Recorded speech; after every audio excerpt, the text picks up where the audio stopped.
नमस्कार। दोपहर समाचार में आपका स्वागत है।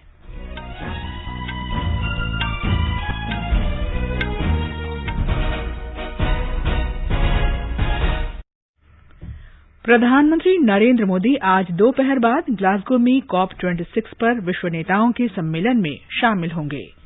G20 सम्मेलन में रोम घोषणा पत्र का अनुमोदन, सदस्य देशों ने कोविड टीकों को परस्पर मंजूरी देने तथा विश्व स्वास्थ्य संगठन द्वारा इसे यथाशीघ्र मान्यता देने पर सहमति व्यक्त की। प्रधानमंत्री ने रोम में G20 सम्मेलन से इतर स्पेन के प्रधानमंत्री और जर्मनी की चांसलर के साथ द्विपक्षीय बैठक की। राष्ट्रव्यापी टीकाकरण हर घर दस्तक अभियान आज से शुरू। देश में अब तक 106 करोड़ 34 लाख से अधिक कोविड रोधी टीके लगाए गए। स्वस्थ होने की दर 98.2% है। कई राज्य आज अपना स्थापना दिवस मना रहे हैं। दिल्ली में सभी कक्षाओं के लिए स्कूल आज से फिर खुले। स्वास्थ्य मंत्री डॉ मनसुख मांडविया ने दिल्ली में डेंगू की स्थिति की समीक्षा की। जापान के प्रधानमंत्री फूमियो किशिदा ने अपनी सत्तारूढ़ लिबरल डेमोक्रेटिक पार्टी के विजयी होने की घोषणा की और 2020 क्रिकेट विश्व कप में आज शाम शारजाह में इंग्लैंड का सामना श्रीलंका से होगा। दोपहर समाचार में मुकेश कुमार के साथ मैं कनकलता।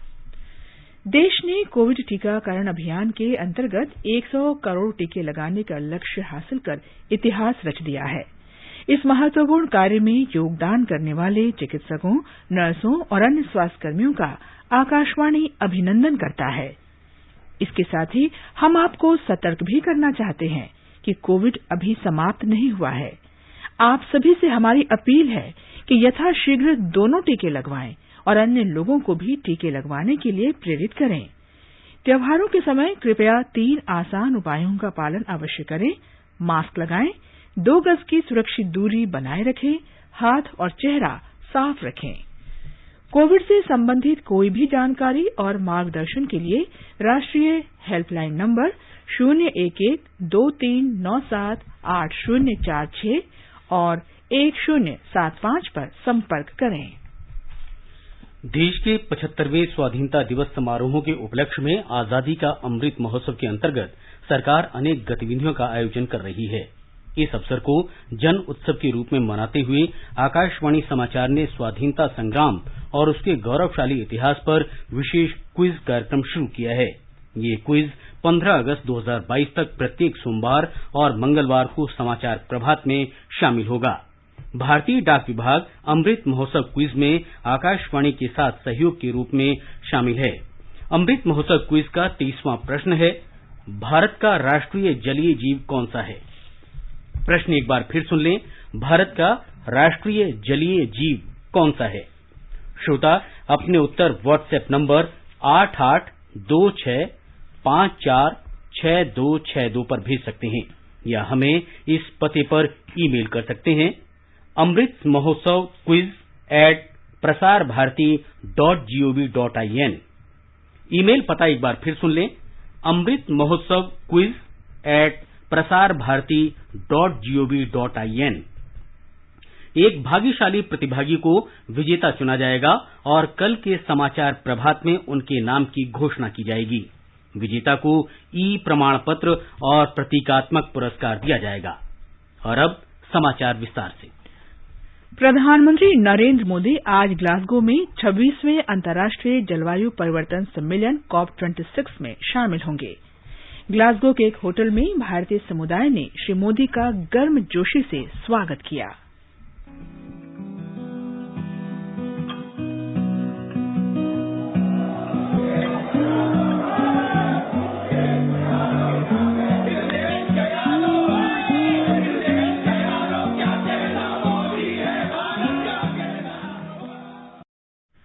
प्रधानमंत्री 2 दिन की यात्रा के दौरान ब्रिटेन के प्रधानमंत्री बोरिस जॉनसन सहित कई नेताओं के साथ द्विपक्षीय बैठक करेंगे।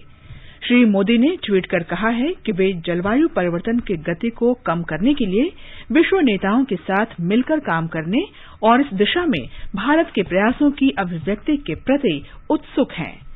COP26 इस महीने की 12 तारीख तक चलेगा।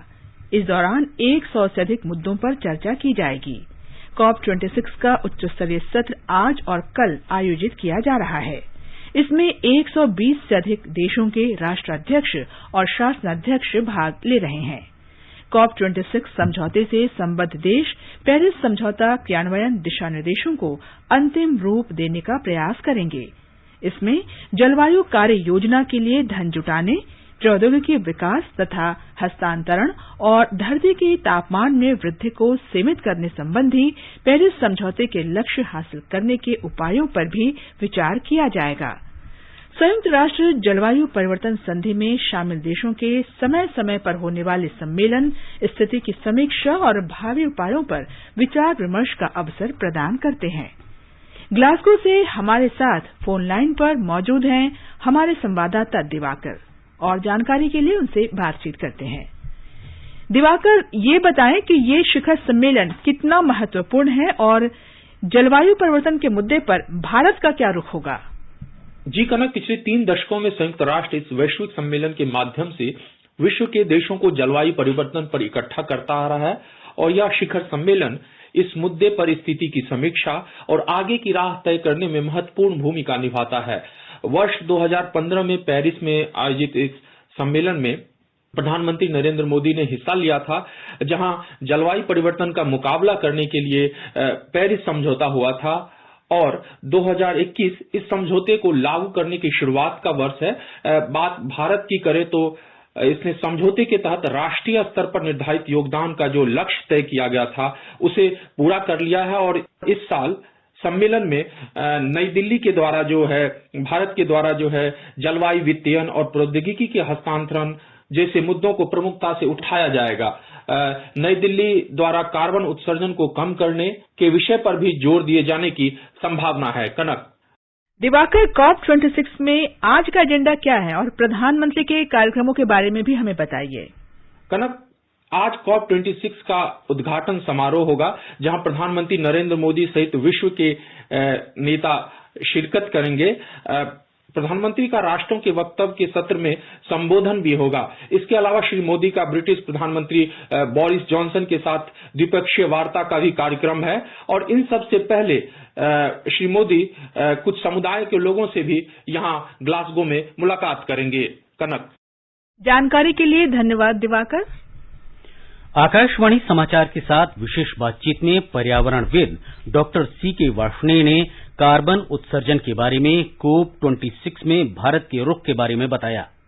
We have got Global Alliance, which ultimately also got the UN, I should say, approval. And for that, India has also proposed one sun, one world, one grid. Now, this kind of an proposal is something which requires commitment from the countries. For this, as it will have a great impact in reducing carbon emission. But this requires capital investment. And for that, again, finances are needed. And therefore, it is time that this proposal which India has been proposing must also be financed. And countries must forward to provide the necessary finance for this.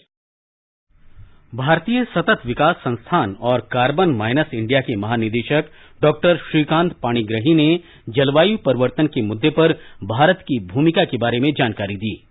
India has always played a decisive role, leadership role in preventing climate change and taking aggressive climate action.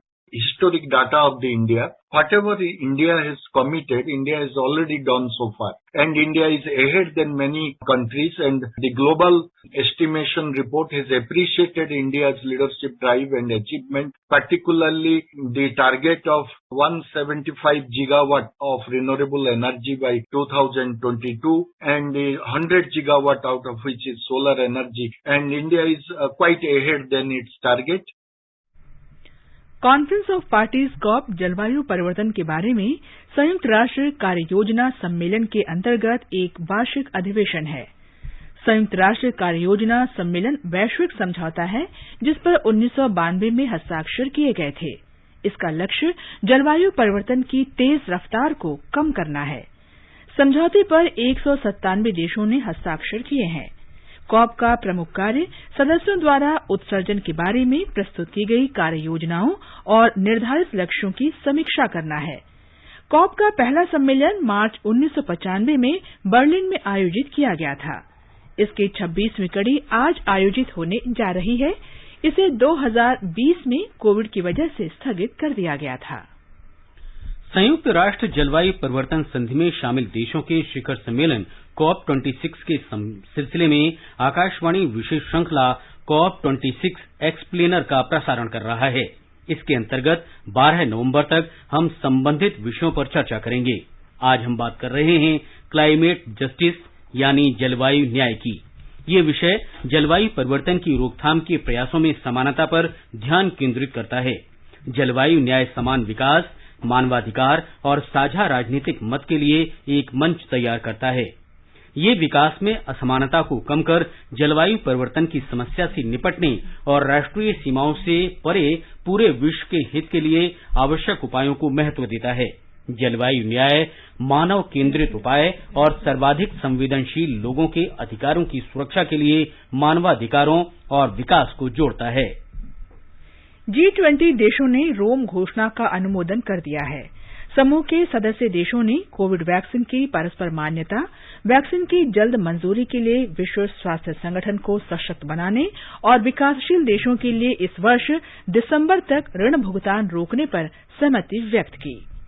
वाणिज्य मंत्री और सम्मेलन में भारत के प्रतिनिधि पीयूष गोयल ने रोम में संवाददाताओं को बताया कि शिखर सम्मेलन ने अर्थव्यवस्था, स्वास्थ्य, रोजगार, शिक्षा और पर्यटन पर कोविड महामारी के असर से उबरने और जलवायु परिवर्तन रोकथाम की ठोस कार्रवाई का संदेश दिया है। This G20 has delivered a strong message of recovery from the pandemic, recovery in terms of the economy and across different sectors like health, employment, education, tourism and most significantly climate action.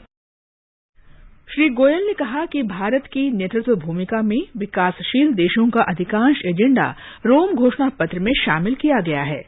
G20 नेताओं ने ऊर्जा सुरक्षा और ऊर्जा बाजारों की स्थिरता को भी महत्व दिया।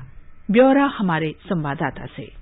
घोषणा में विश्व के नेताओं ने कहा कि वे महामारी से उत्पन्न वैश्विक स्वास्थ्य और आर्थिक संकट पर काबू पाने के लिए प्रतिबद्ध हैं, जिसने अरबों लोगों को प्रभावित किया है, सतत विकास लक्ष्यों की उपलब्धि की दिशा में प्रगति को बाधित किया है और वैश्विक आपूर्ति श्रृंखला और अंतर्राष्ट्रीय गतिशीलता को बाधित किया है। साझा और प्रभावी समाधान खोजने में बहुपक्षवाद की महत्वपूर्ण भूमिका को रेखांकित करते हुए नेताओं ने महामारी के लिए आम प्रतिक्रिया को और मजबूत करने और वैश्विक सुधार का मार्ग प्रशस्त करने पर सहमति व्यक्त की है। G20 देशों ने जलवायु परिवर्तन से निपटने के लिए एक साझा दृष्टिकोण पर सहमत हुए हैं और लैंगिक समानता की उपलब्धि की दिशा में महत्वपूर्ण कदम उठाए हैं। उन्होंने यह सुनिश्चित करने के लिए अपने साझा प्रयासों को और आगे बढ़ाया है कि डिजिटलीकरण के लाभों को व्यापक रूप से सुरक्षित रूप से साझा किया जाए और असमानताओं को कम किया जाए। दिवाकर की रिपोर्ट के साथ अनुपम मिश्र, आकाशवाणी समाचार।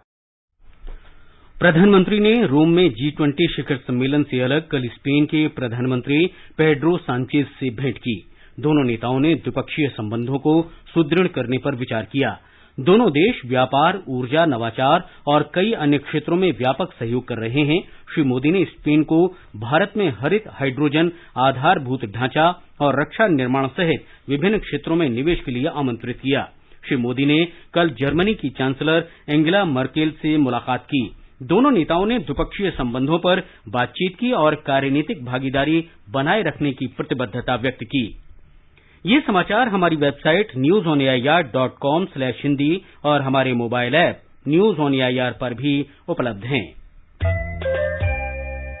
चलो मिलकर एक शुरुआत करें, चलो एक फैसला आज करें, मास्क नहीं तो टोकेंगे, कोरोना को रोकेंगे, चलो एक इरादा करते हैं, चलो खुद से वादा करते हैं, मास्क नहीं तो टोकेंगे, कोरोना को रोकेंगे। दोपहर समाचार में आपका फिर स्वागत है। राष्ट्रव्यापी टीकाकरण अभियान के तहत अब तक देश में 106 करोड़ 34 लाख से अधिक टीके लगाए जा चुके हैं। स्वास्थ्य मंत्रालय ने बताया है कि कल 12,77,000 से अधिक टीके लगाए गए। राष्ट्रव्यापी टीकाकरण हर घर दस्तक अभियान आज से शुरू हो गया है। आकाशवाणी से विशेष बातचीत में नीति आयोग के सदस्य वीके पॉल ने कहा कि हर घर दस्तक अभियान के अंतर्गत उन जिलों पर विशेष ध्यान दिया जाएगा जहां किसी भी कारण से टीकाकरण की रफ्तार धीमी रही है। 106 करोड़ वैक्सीनेशन लगने के बाद भी अभी हमने हर वयस्क को टीका लगाना है पहला, और फिर उसके बाद 2 टीका लगने से ही काम पूरा होता है। और इसीलिए भारत सरकार ने हर घर दस्तक कार्यक्रम आज से शुरू किया है। इस अभियान के अंतर्गत घर घर जाएंगे, खासकर उन जिलों में जहां वैक्सीनेशन की रफ्तार पीछे किसी भी वजह से कम हुई हो। तो विनती ये है कि हम इन हफ्तों में, इन दिनों में हम याद रखें कि जिसने पहला टीका नहीं लगाया है वो प्लीज अपना पहला टीका लगाए। जिन्होंने पहला लगा लिया है और दूसरे टीके का टाइम हो गया है, उसको देर मत करो। ये हमारे देश के लिए, हमारे परिवार के लिए, हम सबके लिए बहुत जरूरी है। अभी भी हम कोरोना वायरस से पूरी गारंटी लेके बच जाएंगे। ये तभी संभव हो पाएगा जब हमारा ये टीकाकरण का काम जो है वो 100% तक होगा। पिछले 24 घंटों में कोविड के 12,000 से ज्यादा नए मामले सामने आए हैं। 1,58,817 रोगियों का इलाज चल रहा है। मंत्रालय ने बताया है कि स्वस्थ होने की दर 98.2% है। पिछले 24 घंटे में 12,000 से अधिक रोगी ठीक हुए हैं। अब तक कुल 3,36,68,560 मरीज ठीक हो चुके हैं। पिछले 24 घंटों में 251 मरीजों की मौत भी हुई है। अल्पसंख्यक कार्य मंत्री मुख्तार अब्बास नकवी ने आज कहा कि कोरोना महामारी के कारण 2 वर्षों से बंद हज यात्रा अगले वर्ष से फिर शुरू हो जाएगी। मुंबई में आज उन्होंने बताया कि हज यात्रियों की सुविधा के लिए एक मोबाइल ऐप बनाया गया है। उन्होंने ये भी कहा कि जिन लोगों ने कोविड की दोनों खुराक ले ली हैं, उन्हीं लोगों को हज पर जाने की अनुमति होगी। राष्ट्रीय राजधानी दिल्ली के अधिकतर स्कूलों में सभी कक्षाएं आज से फिर शुरू हो गईं। कोविड महामारी के कारण स्कूल पिछले 19 महीने से बंद थे। दिल्ली आपदा प्रबंधन प्राधिकरण ने घोषणा की थी कि 1 नवंबर से स्कूलों में सभी कक्षाएं शुरू हो जाएंगी। हालांकि ऑनलाइन पढ़ाई भी जारी रहेगी। आकाशवाणी का समाचार सेवा प्रभाग आज रात 9:30 बजे से कोरोना जागरूकता श्रृंखला के तहत हिंदी और अंग्रेजी में लाइव फोन इन कार्यक्रम प्रसारित करेगा। इसे FM गोल्ड चैनल और अतिरिक्त मीटरों पर सुना जा सकता है। सफदरजंग अस्पताल दिल्ली की डॉक्टर रूपाली मलिक श्रोताओं के कोरोना संक्रमण से संबंधित सवालों के जवाब देने के लिए उपस्थित रहेंगी।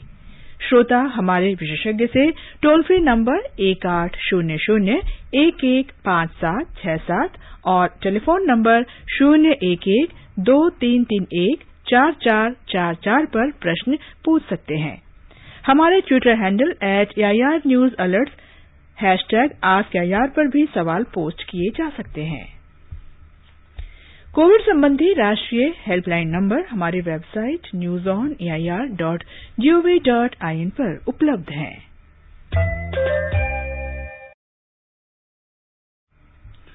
स्वास्थ्य मंत्री मनसुख मांडविया ने आज दिल्ली में डेंगू की स्थिति की समीक्षा की। उन्होंने आश्वासन दिया कि केंद्र सरकार पूरा सहयोग करेगी। डॉक्टर मांडविया ने कहा कि संवेदनशील स्थानों की पहचान, दवाओं का छिड़काव और समय से उपचार जैसे कार्य किए जा रहे हैं। डॉक्टर मांडविया ने डेंगू फैलने वाले स्थानों की पहचान करने पर जोर दिया।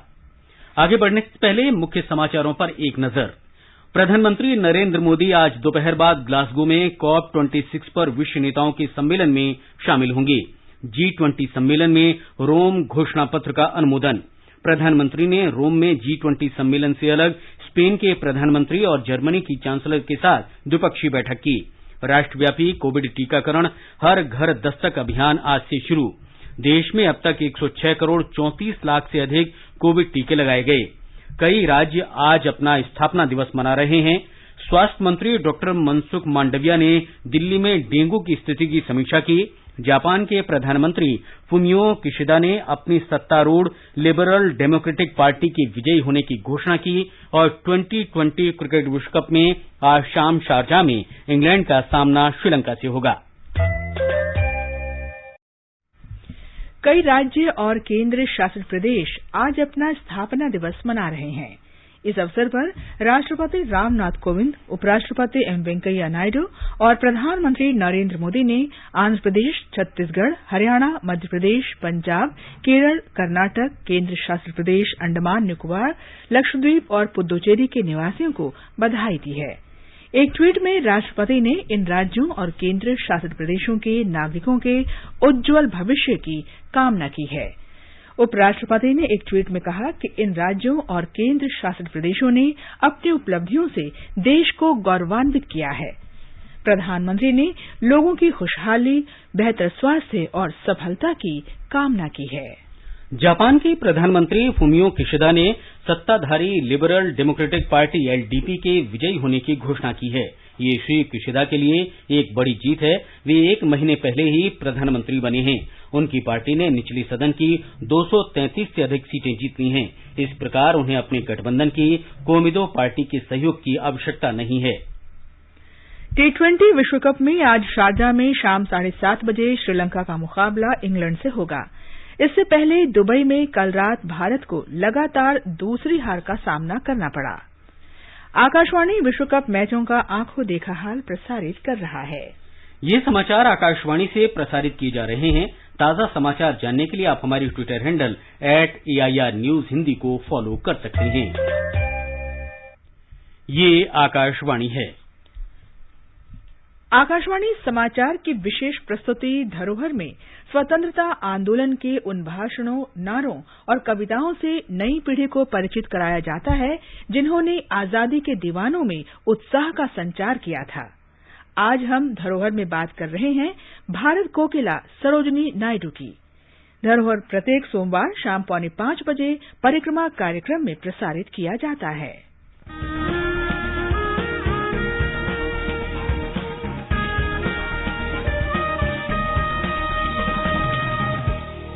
आजादी के आंदोलन के खजाने में ऐसे ढेरों शब्द जिन्होंने बदल दिए इतिहास। तारीख बदलने वाले लफ्जों पर आकाशवाणी समाचार ला रहा है विशेष कार्यक्रम धरोहर, हर सोमवार।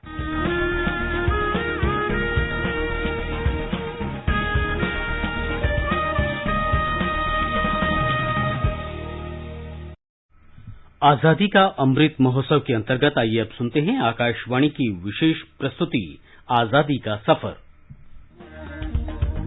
आजादी का अमृत महोत्सव।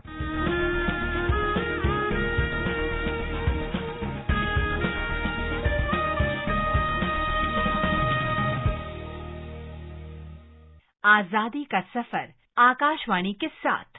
भारत का गौरवशाली स्वतंत्रता संग्राम आधुनिक विश्व के अभी तक के सबसे बड़े संघर्षों में से एक है। आकाशवाणी समाचार आपके लिए प्रतिदिन लेकर आता है इसी संग्राम की एक झलक।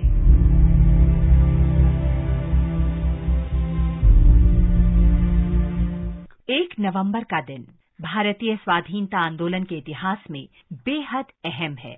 इसी दिन 1913 में अमेरिका के सैन फ्रांसिस्को के युगांतर आश्रम से क्रांतिकारी साप्ताहिक हिंदुस्तान गदर का प्रकाशन शुरू हुआ था, जिसका उद्देश्य था ब्रिटिश सेना में तैनात भारतीय मूल के सिपाहियों पर विशेष ध्यान देना और उन्हें स्वतंत्रता आंदोलन से जोड़ना।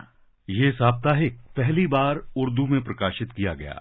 बाद में 9 नवंबर से इसका पंजाबी संस्करण भी प्रकाशित किया जाने लगा। गदर पार्टी के विचारों को दूर दूर तक पहुंचाने के लिए बाद में इसे गुजराती, हिंदी, पश्तो, बांग्ला, अंग्रेजी, जर्मन, फ्रेंच आदि में भी प्रकाशित किया जाने लगा।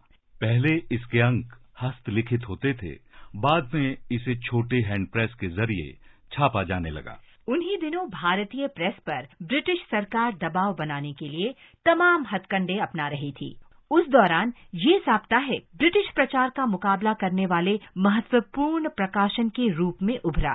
हिंदुस्तान गदर में प्रकाशित होने वाले लेख शुरू में प्रसिद्ध क्रांतिकारी हरदयाल लिखते रहे, जबकि उसकी छपाई करतार सिंह सराभा के जिम्मे थी, जो उन दिनों यूसी बर्कले के छात्र थे। जिस जहाज से साप्ताहिक की प्रतियां भारत भेजी जाती थीं, वही गदर समर्थकों और अप्रवासियों को अमेरिका लाता था। बाद में ब्रिटिश सरकार ने इसके प्रकाशन को देशद्रोही करार देते हुए इस पर पाबंदी लगा दी। तब प्रकाशकों ने गदर समर्थकों को ब्रिटिश गुप्तचरों से बचाने के लिए काफी प्रयास किए। 1000 से अधिक सदस्यों के नाम याद कर लिए गए थे ताकि कोई भी सबूत ब्रिटिश सरकार के हाथों में न पड़ जाए। मार्च 1914 में जब अमरीकी सरकार ने हरदयाल को गिरफ्तार करना चाहा, तो वो वहां का काम रामचंद्र, भगवान सिंह और मौलवी बरकतुल्ला समेत अन्य सदस्यों के हवाले कर जर्मनी चले गए। उन्होंने भारत की स्वतंत्रता से संबंधित जानकारी फैलाना जारी रखा और पाठकों को भारत में ब्रिटिश शासन के अत्याचारों की जानकारी दी। अन्य भारतीयों ने उस प्रेस की मदद की जो न केवल अखबार छापता था, बल्कि राष्ट्रवादियों की रचनाओं और पैम्फलेटों का संकलन भी करता था, जिनमें गदर की गूंज, तलवार और अन्य प्रकाशन शामिल थे, जिन्हें ब्रिटिश सरकार ने प्रतिबंधित कर दिया था।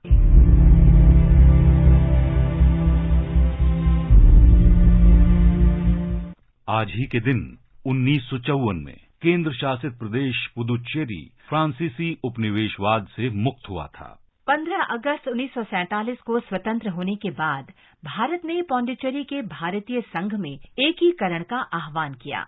भारत ने जून 1948 में फ्रांस से एक समझौते पर हस्ताक्षर किया, जिसने लोगों को क्षेत्र की राजनीतिक स्थिति निर्धारित करने का अधिकार दिया।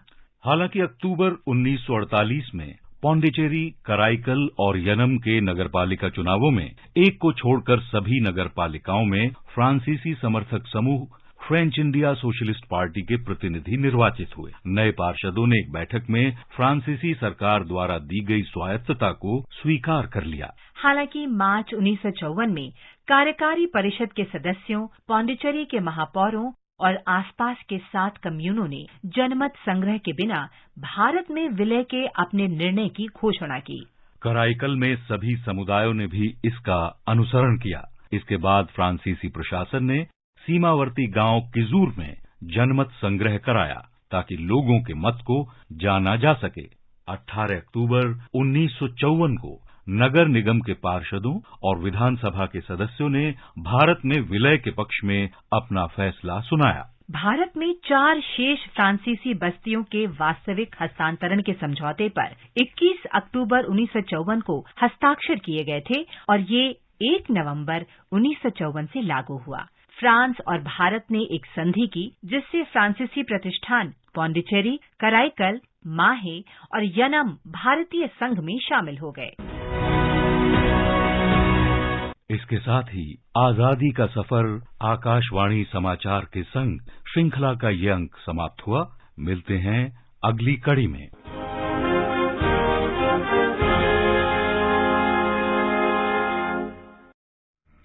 और अब एक नजर आज के मौसम पर। दिल्ली और कोलकाता में आसमान साफ रहेगा और मुंबई और चेन्नई में बादल छाए रहने और हल्की वर्षा का अनुमान है। उत्तर भारत में श्रीनगर, जम्मू, लेह, गिलगित और मुजफ्फराबाद में आंशिक रूप से बादल छाए रहेंगे। पूर्वोत्तर में गुवाहाटी, इम्फाल, आइजोल, कोहिमा और ईटानगर में आसमान साफ रहेगा। शिलंग, गंगटोक और अगरतला में आंशिक रूप से बादल छाए रहेंगे। बुलेटिन समाप्त होने से पहले अमृत महोत्सव क्विज का आज का प्रश्न एक बार फिर सुन लें। भारत का राष्ट्रीय जलीय जीव कौन सा है? आप अपने उत्तर व्हाट्सएप नंबर 8826546262 पर भी भेज सकते हैं या हमें इस पते पर ईमेल कर सकते हैं amritmahotsav@prasarbharati.gov.in। अंत में मुख्य समाचार एक बार फिर। प्रधानमंत्री नरेंद्र मोदी आज ग्लासगो में COP26 पर विश्व नेताओं के सम्मेलन में शामिल होंगे। G20 सम्मेलन में रोम घोषणा पत्र का अनुमोदन। प्रधानमंत्री ने रोम में G20 सम्मेलन से इतर स्पेन के प्रधानमंत्री और जर्मनी की चांसलर के साथ द्विपक्षीय बैठक की। राष्ट्रव्यापी टीकाकरण हर घर दस्तक अभियान आज से शुरू। देश में अब तक 106 करोड़ 34 लाख से अधिक कोविड रोधी टीके लगाए गए। स्वस्थ होने की दर 98.2% है। कई राज्य आज अपना स्थापना दिवस मना रहे हैं। दिल्ली में सभी कक्षाओं के लिए स्कूल आज से फिर खुले। स्वास्थ्य मंत्री डॉक्टर मनसुख मांडविया ने दिल्ली में डेंगू की स्थिति की समीक्षा की। जापान के प्रधानमंत्री फुमियो किशिदा ने अपनी सत्तारूढ़ लिबरल डेमोक्रेटिक पार्टी के विजयी होने की घोषणा की। और 2020 क्रिकेट विश्व कप में आज शाम शारजाह में इंग्लैंड का सामना श्रीलंका से होगा। इसके साथ ही दोपहर समाचार का ये अंक समाप्त हुआ। नमस्कार।